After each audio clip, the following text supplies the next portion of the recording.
sou a Alessandra e em maio de 2019 nasceu a minha primogênita e ali começou o meu processo. Tive um parto bem tranquilo, mas logo depois a gente já descobriu que ela nasceu com uma síndrome que causava malformações. Ela nasceu com um esôfago fechado e ela precisaria de uma cirurgia de emergência. No hospital que a gente estava não havia possibilidade de fazer essa cirurgia. Ela precisou ser transferida de hospital e de cidade. Eu consegui ganhar alta, fui até encontro dela, ela já tinha passado pela primeira cirurgia. Eu encontrei a minha filha pequena, com menos de 3 quilos, entubada em coma induzido, vários drenos pelo corpo, medicações, utilizando então um respirador. A expectativa do médico é que talvez ela não suportaria. Ela já estava fazendo hemodiálise. Depois de 14 dias que a Eloá havia nascido, eu pude pela primeira vez pegar a minha filha no colo. Foi um momento inesquecível, eu chorava, me angustiava, mas eu sempre tive fé que Deus estava conosco naquele vale. Antes da minha gestação, a gente já havia recebido uma profecia de que a gente passaria por um deserto muito grande, mas que a boa notícia é que o Senhor estaria conosco. Foram muitas idas e vindas do hospital e nós totalizamos 150 dias de UTI. Ao mesmo tempo que eu sentia que eu estava sozinha, longe do meu esposo, que precisava trabalhar longe da minha família, de todas as pessoas da nossa congregação, eu também sentia que Deus estava me carregando no colo, me dando força para passar por aquele momento. Era uma verdadeira montanha-russa, porque todos os dias a gente recebia notícias diferentes. No Dia dos Pais do ano de 2019, seria o primeiro Dia dos Pais que o meu marido estaria passando com ela aqui. Um dia antes, a medicina disse não para a vida dela. Ela estava falecendo, já estava com sepsis, infecção generalizada, os órgãos dela estavam parando, estava com o respirador no máximo, todas as medicações no máximo, e a medicina mais uma vez não conseguia fazer nada por ela. Até que a enfermeira me chamou e a gente poderia chamar quem a gente quisesse da família para se despedir dela. Recebemos visita do nosso pastor presidente, do nosso pastor setorial, oraram, ungiram ela. Nós continuamos confiando que Deus estava no controle, mas naquele momento já era difícil de acreditar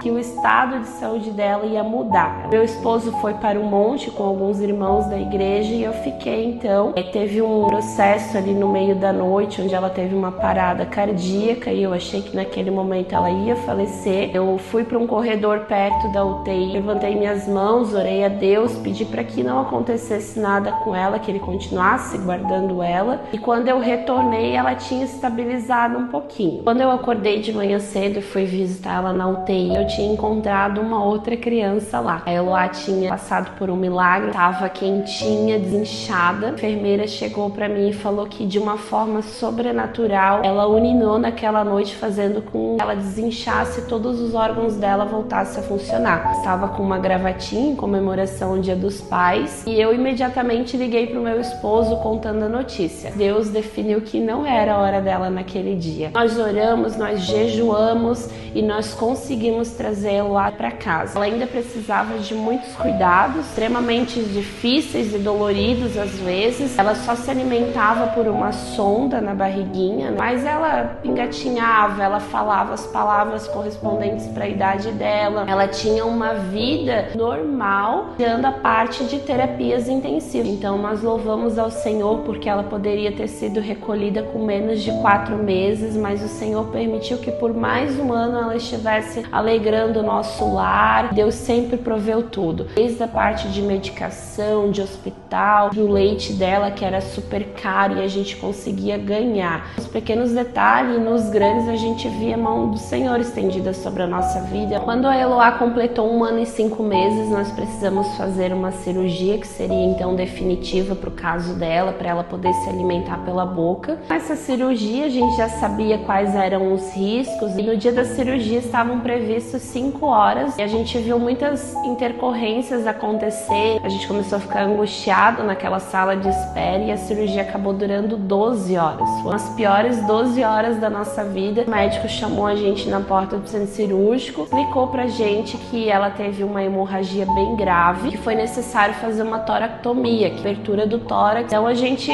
acompanhou ela pra UTI, ela chegou bem instável, mas depois a gente conseguiu entrar e na nossa cabeça estava tudo fluindo como tinha que acontecer. Outro dia, o médico me chamou e disse: mãe, eu acho que vocês não estão entendendo o que está acontecendo com ela. Durante a hemorragia que ela teve uma parada de mais de 5 minutos, não está reagindo. Nós vamos precisar começar exames para tentar identificar se ela teve morte encefálica, ou seja, morte cerebral. Quando ele falou isso, caiu a minha ficha, eu entendi que realmente podia acontecer algo com ela. Naquele momento eu não tinha mais forças, eu não conseguia mais lidar com as minhas emoções. Antes de chegar na casa dos meus pais, nós entramos aqui na sede, nós entramos desesperados aqui para receber uma oração, preletor da noite, ou uma mensagem que Jesus estava no controle de tudo. A gente só pedia que Deus provesse logo que algo acontecesse ali. O protocolo de morte encefálica foi encerrado e a gente entendeu que a nossa filha não estaria mais viva.